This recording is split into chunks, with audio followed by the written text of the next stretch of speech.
मैं डॉक्टर सविता खाना आज की कक्षा में आप सभी का हार्दिक स्वागत करती हूँ।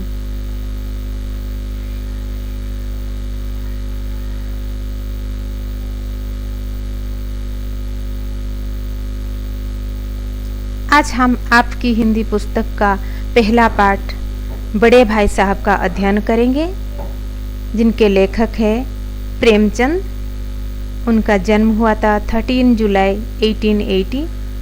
स्थान बनारस के लमही गांव। उनकी मृत्यु हुई थी 8 अक्टूबर 1936।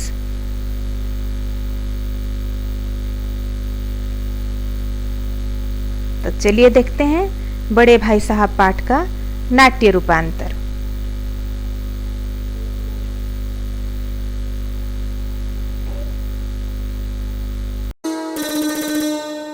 बड़े भाई साहब।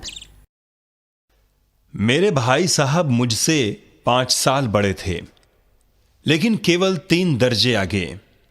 उन्होंने भी उसी उम्र में पढ़ना शुरू किया था जब मैंने शुरू किया। उन्हें मेरी निगरानी का पूरा और जन्मसिद्ध अधिकार था, और मेरी शालीनता इसी में थी कि उनकी बातों का पालन करूं। वह स्वभाव से बड़े अध्ययनशील थे, हरदम किताब खोले बैठे रहते और शायद दिमाग को आराम देने के लिए कभी कॉपी पर, कभी किताब के हाशियों पर चिड़ियों, कुत्तों, बिल्लियों की तस्वीरें बनाया करते थे। कभी कभी एक ही नाम या शब्द या वाक्य 10-20 बार लिख डालते। कभी एक शेर को बार बार सुंदर अक्षरों में नकल करते।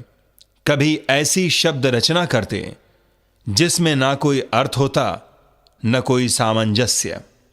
मेरा जी पढ़ने में बिल्कुल न लगता था।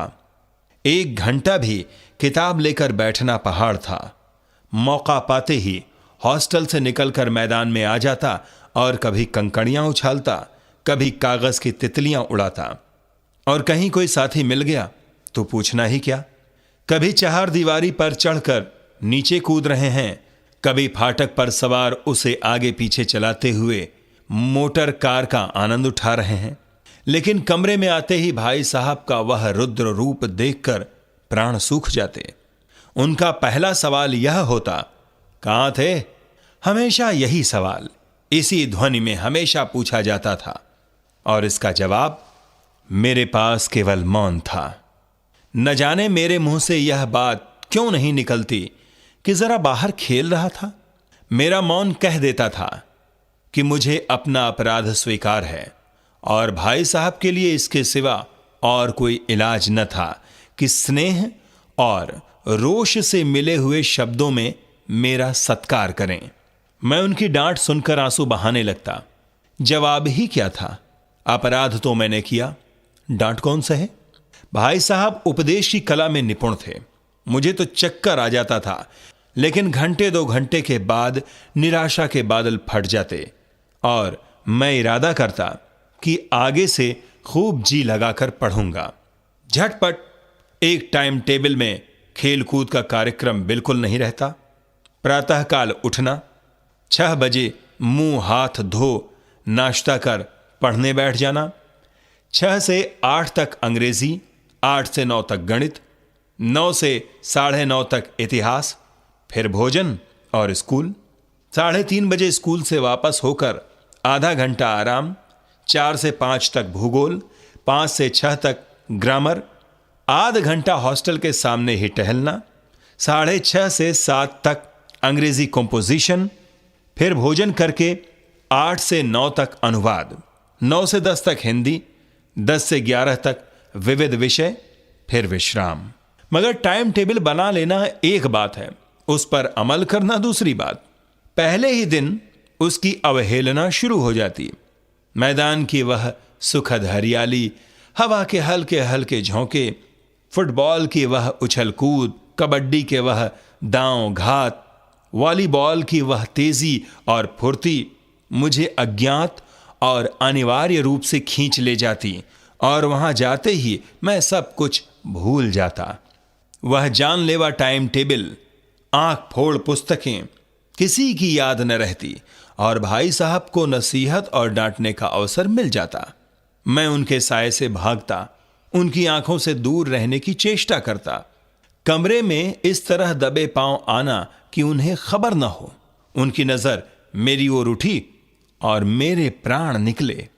हमेशा सिर पर एक नंगी तलवार सी लटकती मालूम होती।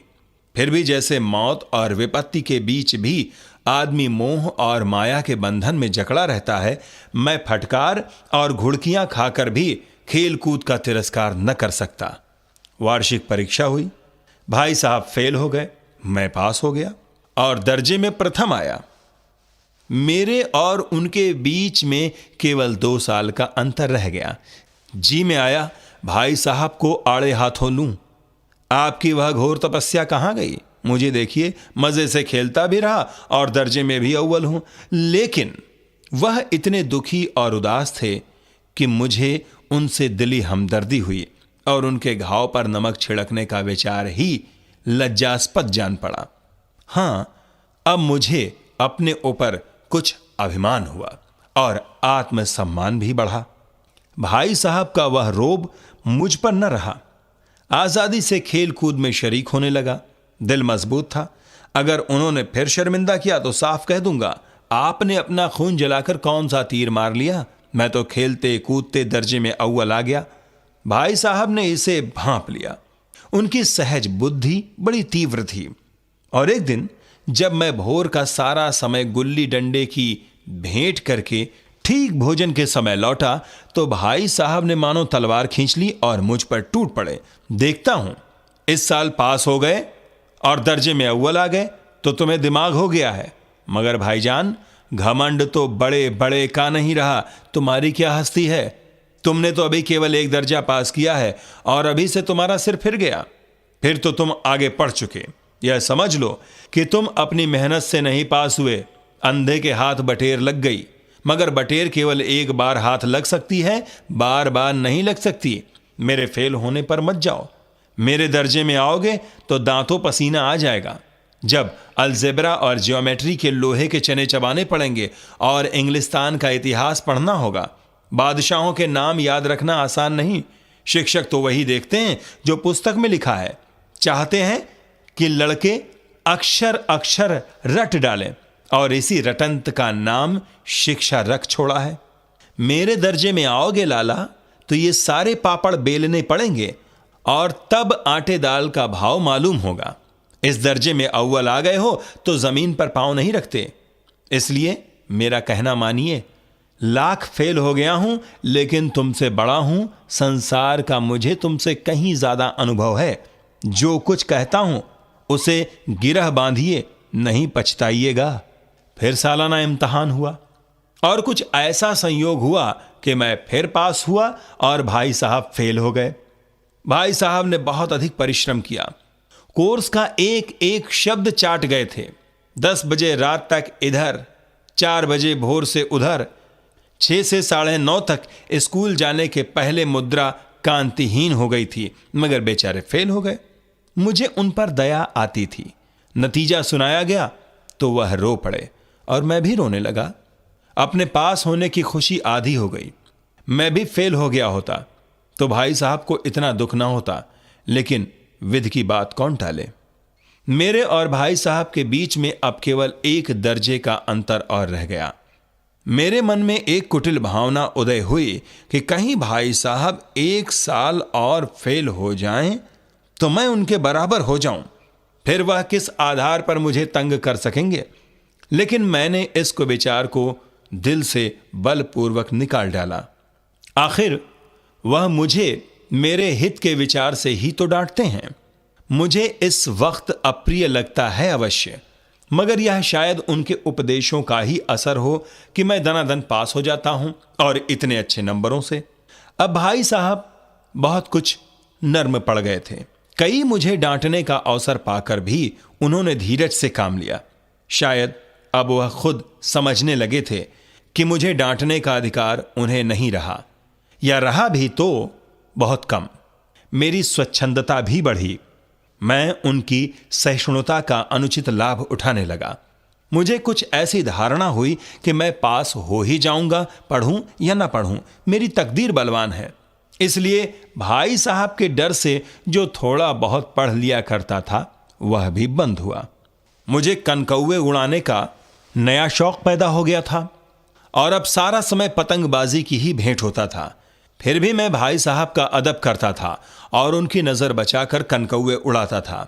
मांझा देना, कन्ने बांधना, पतंग टूर्नामेंट की तैयारियां आदि समस्याएं सब गुप्त रूप से हल की जाती थीं। मैं भाई साहब को यह संदेह न करने देना चाहता था कि उनका सम्मान और लिहाज मेरी नजरों में कम हो गया है। एक दिन संध्या समय हॉस्टल से दूर मैं एक कनकौवा लूटने बेतहाशा दौड़ा जा रहा था। मेरी आंखें आसमान की ओर थीं। सहसा भाई साहब से मेरी मुठभेड़ हो गई, जो शायद बाजार से लौट रहे थे। उन्होंने वहीं हाथ पकड़ लिया और उग्र भाव से बोले, धेले के कनकौवे के लिए दौड़ते तुम्हें शर्म नहीं आती? तुम्हें इसका भी कुछ लिहाज नहीं कि अब नीची कक्षा में नहीं हो बल्कि 8वीं कक्षा में आ गए हो और मुझसे केवल एक दर्जा नीचे हो। आखिर आदमी को कुछ तो अपने पोजीशन का ख्याल करना चाहिए। एक जमाना था कि लोग 8वां दर्जा पास करके नायब तहसीलदार हो जाते थे। मैं कितने ही मिडलचियों को जानता हूं जो आज अव्वल दर्जे के डिप्टी मजिस्ट्रेट या सुपरिंटेंडेंट हैं। कितने ही 8वीं कक्षा वाले हमारे लीडर या समाचार पत्रों के संपादक हैं। बड़े बड़े विद्वान उनकी मातहती में काम करते हैं और तुम उसी 8वें दर्जे में आकर गैर जिम्मेदार लड़कों के साथ कनकौवे के लिए दौड़ रहे हो। मुझे तुम्हारी इस कम अकली पर दुख होता है। तुम बुद्धिमान हो, इसमें शक नहीं, लेकिन वह बुद्धि किस काम की जो हमारे आत्मगौरव को समाप्त कर दे। तुम अपने दिल में समझते होगे मैं भाई साहब से महज एक दर्जा नीचे हूं और अब उन्हें मुझको कुछ कहने का हक नहीं, लेकिन यह तुम्हारी गलती है। तुमसे 5 साल बड़ा हूं और चाहे आज तुम मेरी ही कक्षा में आ जाओ, लेकिन मुझ में और तुम में जो 5 साल का अंतर है उसे तुम क्या खुदा भी नहीं मिटा सकता। मैं तुमसे 5 साल बड़ा हूं और हमेशा रहूंगा। मुझे दुनिया का और जिंदगी का जो तजुर्बा है तुम उसकी बराबरी नहीं कर सकते, चाहे तुम MA और D.Litt और D.Phil ही क्यों ना हो जाओ। भाईजान, यह गरूर दिल से निकाल डालो कि तुम मेरे समीप आ गए हो और अब स्वतंत्र हो। मेरे देखते तुम बेराह न चल पाओगे। अगर तुम यों ना मानोगे तो मैं थप्पड़ दिखाकर इसका प्रयोग भी कर सकता हूं। मैं जानता हूं तुम्हें मेरी बातें जहर लग रही हैं। मैं उनकी इस नई युक्ति से नतमस्तक हो गया। मुझे आज सचमुच अपनी लघुता का अनुभव हुआ और भाई साहब के प्रति मेरे मन में श्रद्धा उत्पन्न हुई। मैंने सजल आंखों से कहा, हरगिज नहीं, आप जो कुछ फरमा रहे हैं वो बिल्कुल सच है और आपको उसके कहने का अधिकार है। भाई साहब ने मुझे गले से लगा लिया और बोले, मैं कनकौवे उड़ाने को मना नहीं करता, मेरा भी जी ललचाता है, लेकिन क्या करूं? खुद बेराह चलूं तो तुम्हारी रक्षा कैसे करूं? यह कर्तव्य भी तो मेरे सिर है। संयोग से उसी वक्त एक कटा हुआ कनकौवा हमारे ऊपर से गुजरा। उसकी डोर लटक रही थी। लड़कों का एक गोल पीछे पीछे दौड़ा चला आता था। भाई साहब लंबे हैं ही, उछलकर उसकी डोर पकड़ ली और बेतहाशा हॉस्टल की तरफ दौड़े। मैं पीछे पीछे दौड़ रहा था। प्रेमचंद।